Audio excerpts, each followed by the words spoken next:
하나님께서 온 인류를 위해 인간의 몸을 입고 이 땅에 오시고 또 십자가의 희생이 제물이 되고자 예루살렘에 입성하신 날을 기념하는 이 종료주일을 맞아 하나님을 찬양하고 경배합니다. 이 시간 우리 앞뒤 사랑과 인사하겠습니다. 십자가는 당신을 위한 사랑입니다. 십자가는 장로님을 위한 사랑입니다.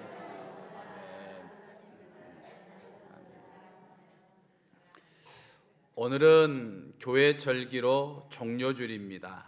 종료주일은 예수님께서 십자가에 죽기 위해 예루살렘에 들어가신 날, 사람들이 자신들의 겉옷을 길에 펴고 종려나무 가지를 흔들며 예수님을 열렬하게 환영한 것을 기념하여 지키는 주일입니다. 그래서 이 종료주일을 맞아서 예수님의 제자였던 마태가 그날의 모습을 증언한 내용들을 보면서 우리 예수 그리스도를 다시 생각해보는 그런 시간을 갖고자 합니다. 오늘 본문을 보면 먼저 예루살렘에 입성하신 예수 그리스도는 모든 것의 주인 되신다라고 하는 사실을 우리는 다시 한번 깨달아 볼 수 있습니다. 예수님은 예루살렘에 입성하기 직전에 제자들 둘을 맞은편 마을로 보내셨습니다. 그곳에 가면 매여 있는 나귀가 있을 텐데 그 나귀를 가져오라라는 것입니다. 그리고 누군가가 왜 이 나귀를 가져가냐 물으면 주가 쓰시겠다 하라 이렇게 말씀하셨습니다. 다른 복음서의 내용들을 보면 예수님의 제자 둘이 맞은편 마을로 가서 예수님의 말씀대로 매여 있는 나귀를 푸니까 그 나귀 주인이 왜 제자들에게 왜 이 나귀를 풀어가느냐라고 물었습니다. 그때 제자들이 역시 주가 쓰시겠다라고 말하자 이 나귀의 주인은 이 예수님의 말씀대로 나귀를 내주었습니다. 나귀 주인은 자신이 키우는 나귀를 예수님이 쓰시겠다고 하시니까 주저하지 않고 내어주었다라고 하는 것이죠. 여러분, 나귀 주인은 나귀의 진정한 주인이 자신이 아니라 예수님이시라는 것을 알았던 것을 의미합니다.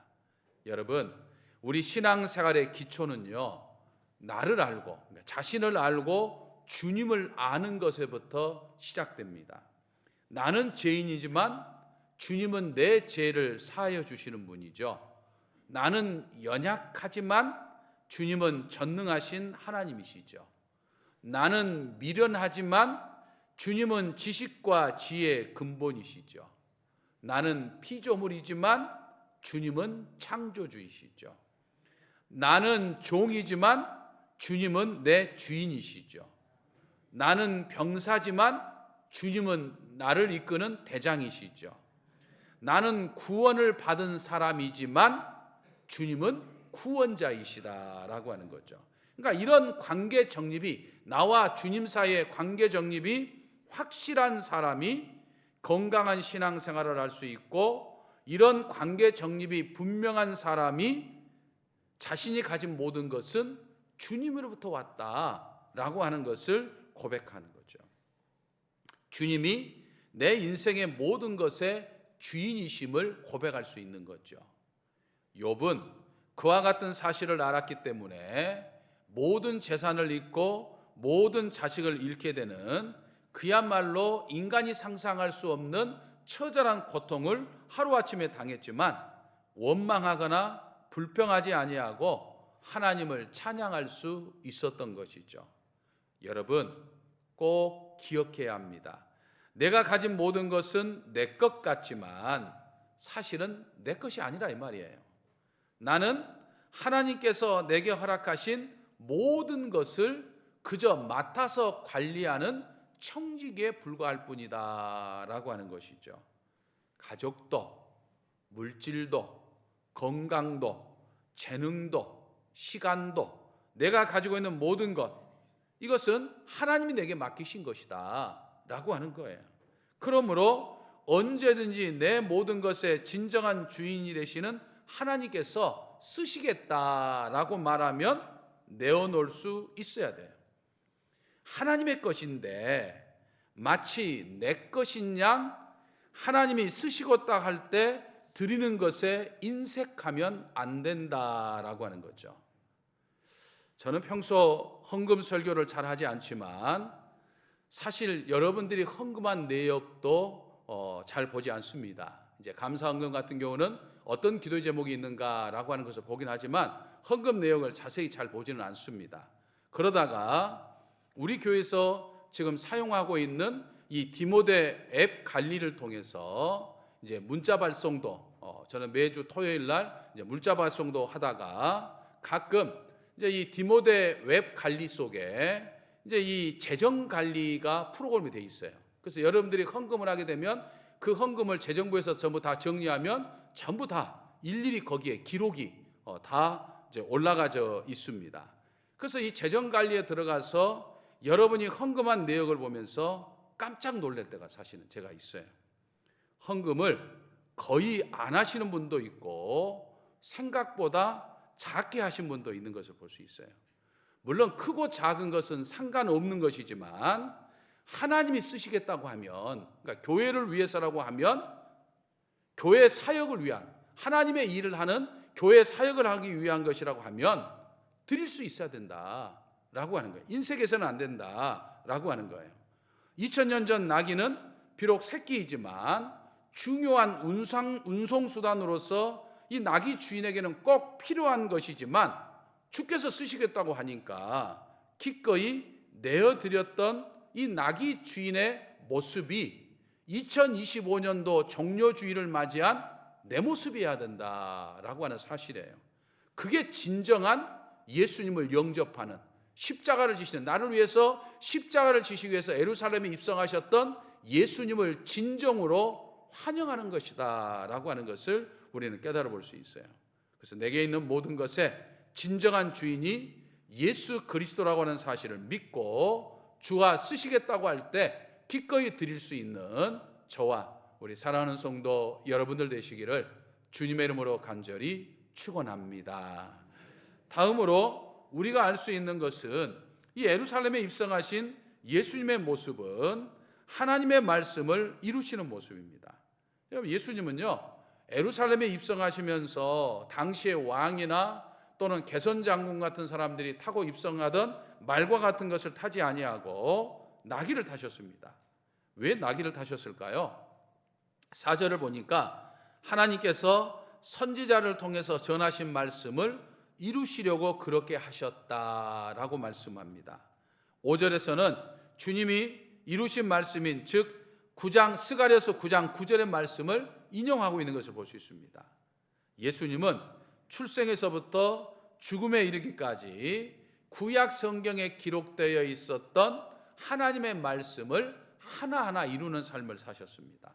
그러니까 저와 여러분도 주님처럼 내 삶을 통해서 하나님의 말씀이 이루어지도록 살아야 한다라고 하는 거예요. 그러니까 내 삶의 자리는 교회에서뿐만 아니라 내 삶의 자리, 가정이나 직장이나 내가 머물러 있는 곳이 어디가 됐든지 내 삶의 자리는 하나님의 말씀이 이루어지는 통로가 되어야 된다라고 하는 사실입니다. 하나님은 나를 통해 하나님의 말씀과 하나님의 뜻을 이루고자 하셔요. 그래서 항상 하나님의 말씀대로 순종하는 삶을 사는 것이 내 삶이어야 한다라고 하는 거예요. 여러분, 노아가 방주를 만들 때 보면 그는 그 모든 것을 자기 경험, 자식과 세상의 가치관, 자기 뜻에 의해서 만든 것이 아니라 철저히 하나님의 말씀대로 만들었다고 하는 것을 보여주고 있어요.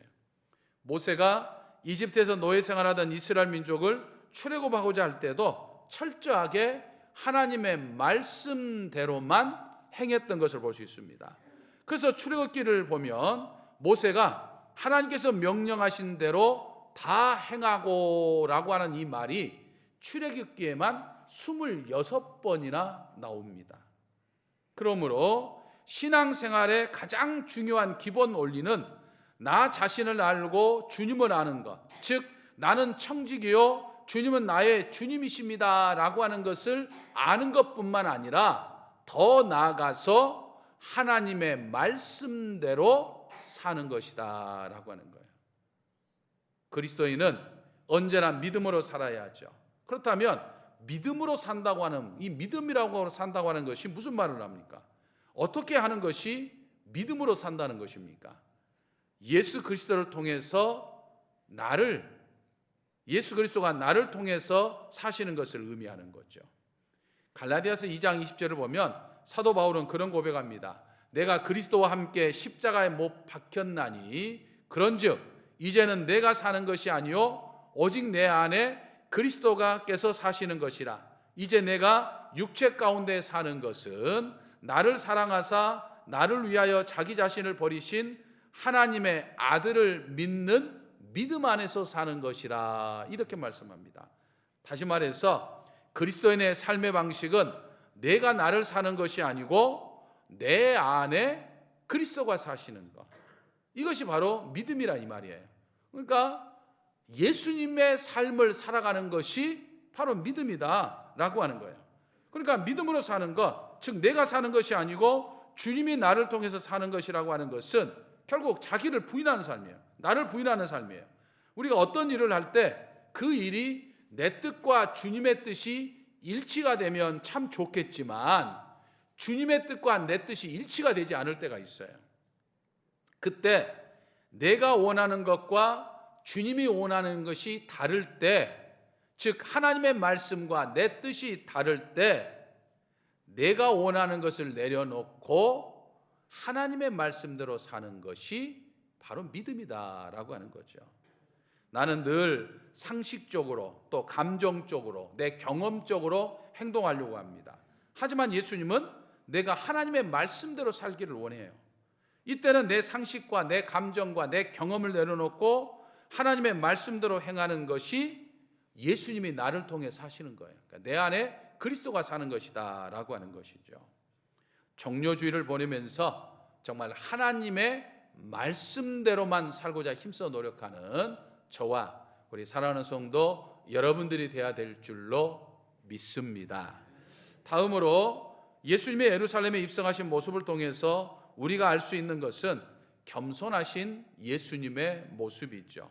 여러분, 예루살렘은요 당시 왕이나 개선 장군이 입성할 때 승리와 힘을 상징하는 말을 타고 예루살렘에 입성하실 수 있었습니다. 그런데 예수님은 하필이면 힘없는 어린 나귀를 타고 예루살렘에 입성하셨다라고 하는 거죠. 왜 그러셨을까요? 예수님의 모습을 미리 예고했던 스가랴 선지자는 그걸 바로 겸손이라고 말합니다. 스가랴서 9장 9절을 보면 시온에 따라 크게 기뻐할지어다, 예루살렘에 따라 즐거이 부를지어다. 보라, 내 왕이 내게 임하시나니 그는 공의로우시며 구원을 베푸시며 겸손하여서 나귀를 타시나니 나귀의 작은 것 곧 나귀 새끼니라. 이렇게 말씀합니다. 그러니까 예수님이 오시기 전에 이미 스가랴 선지자를 통해서 예수님의 예루살렘의 입성의 모습을 지금 예고해 주고 있는 이 내용을 보면 주님은 겸손하셔서 나귀 타고 입성하셨다 이 말이에요. 실제로 예수님은 겸손과 온유한 삶을 사셨죠. 그분의 겸손은 하나님께는 복종함으로 그리고 사람들에게는 섬김으로 나타나신 거죠. 예수님은 언제나 하나님의 뜻에 복종하셨어요. 심지어는 십자가라고 하는 처절한 죽음과 수치 앞에서도 철저히 복종하셨죠. 예수님은 공생애를 보내는 동안 모든 일에 함에 있어서도 오직 하나님의 영광만을 위해서 일하셨죠. 그러므로 종려주의를 보내면서 우리가 가져야 할 신앙의 원리 역시 예수 그리스도가 가지신 겸손의 모습입니다. 우리는 예수 그리스도의 겸손을 배우며 철저히 따라야 하는 거죠. 다른 사람보다 무엇인가 조금만 더 가져도, 내가 무엇인가 조금만 더 나은 것이 있어도, 내가 무엇인가 조금 더 높아져만 져도 금방 교만해지는 어리석은 그 인간성을 내려놓고 죄성을 내려놓고 모든 일에 하나님만을 높이고 그리고 다른 사람을 존중해 줄 수 있는 겸손이 우리에게 있어야 한다라고 하는 거죠. 아브라함 링컨은 하나님과 사람 앞에서 늘 겸손한 사람이었다고 알려져 있습니다. 링컨이 대통령으로 재직하던 시절에 한 배우가 이 링컨 대통령의 초청을 받아서 이제 백악관으로 왔습니다. 근데 이제 이 집무실에서 기다리고 있다가 깜빡 잠이 들었어요. 근데 잠을 자다가 그 잠결에 이 대통령 집무실, 이 링컨 대통령의 집무실에서 들려오는 기도 소리를 들었습니다. 그의 기도 내용은 두 가지였습니다. 하나는 자신의 부족함, 그러니까 링컨 대통령은 자신이 늘 부족하다고 하는 이 부족함을 고백하는 기도였고, 다른 하나는 내가 부족하니까 뭐가 필요하죠? 하나님의 도우심이 필요한 거예요. 그래서 하나님의 도우심을 구하는 기도였습니다. 그러니까 링컨은 늘 기도를 통해서 하나님과 사람 앞에서 겸손한 모습을 보였습니다. 여러분, 겸손하지 못한 사람은요, 하나님의 사랑을 절대로 받을 수가 없어요. 그는 하나님의 손에 쓰임받는 악한 도구는 될 수 있을 정정 하나님의 선한 도구는 될 수 없다라고 하는 거죠. 여러분, 예루살렘에 입성하신 예수님처럼 우리도 겸손을 가지고서 만왕의 왕이신 예수님을 환영해야 됩니다. 그래야 하나님이 주신 은혜와 복을 받을 수 있는 거죠. 그래서 베드로 사도는 그런 권면을 합니다.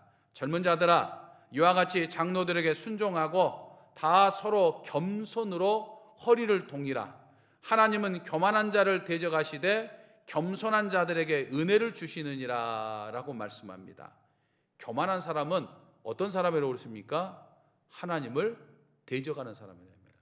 그걸 의식하지 않았어도, 사실 내가 하나님께 맞서려고 하지 않았어도 이미 교만한 순간부터 하나님과 맞서는 것과 마찬가지다라고 하는 거예요. 하지만 겸손한 사람은 하나님의 은혜를 받는다 이 말이죠. 그러므로 혹 우리가 신앙생활하면서 또는 사회생활하면서 나보다 뭔가 부족하다고 느끼는 사람이 있다고 한다면 오히려 그 사람을 존중해 줘야지 은근히 무시하거나 깔보거나 함부로 이야기해서는 안 된다라고 하는 것을 깨달을 수 있어요. 왜 그렇습니까? 하나님이 기뻐하지 않기 때문이야 이 말이에요. 뭐 그 사람은 둘째치고 내가 믿는 하나님이 기뻐하지 않는다 이 말입니다. 그러니까 속으로라도 상대방을 깔보는 마음을 품지 말아야 되는 거예요. 하나님이 기뻐하지 않기 때문이에요. 사람을 우습게 여기지 말아야 됩니다. 하나님이 기뻐하지 않기 때문이에요. 모든 사람은 하나님의 형상 따라 하나님이 창조하신 사람이에요. 그래서 내가 다른 사람을 무시하면 결국 그건 내가 누구를 무시하는 건가? 하나님을 무시하는 것과 같아요. 예루살렘에 입성하신 예수님처럼 겸손하면 우리는 하나님의 은혜와 복을 받습니다. 그래서 잠언 22장 4절을 보면 겸손과 여호와를 경외함의 보상은 재물과 영광과 생명이니라 이렇게 말씀합니다.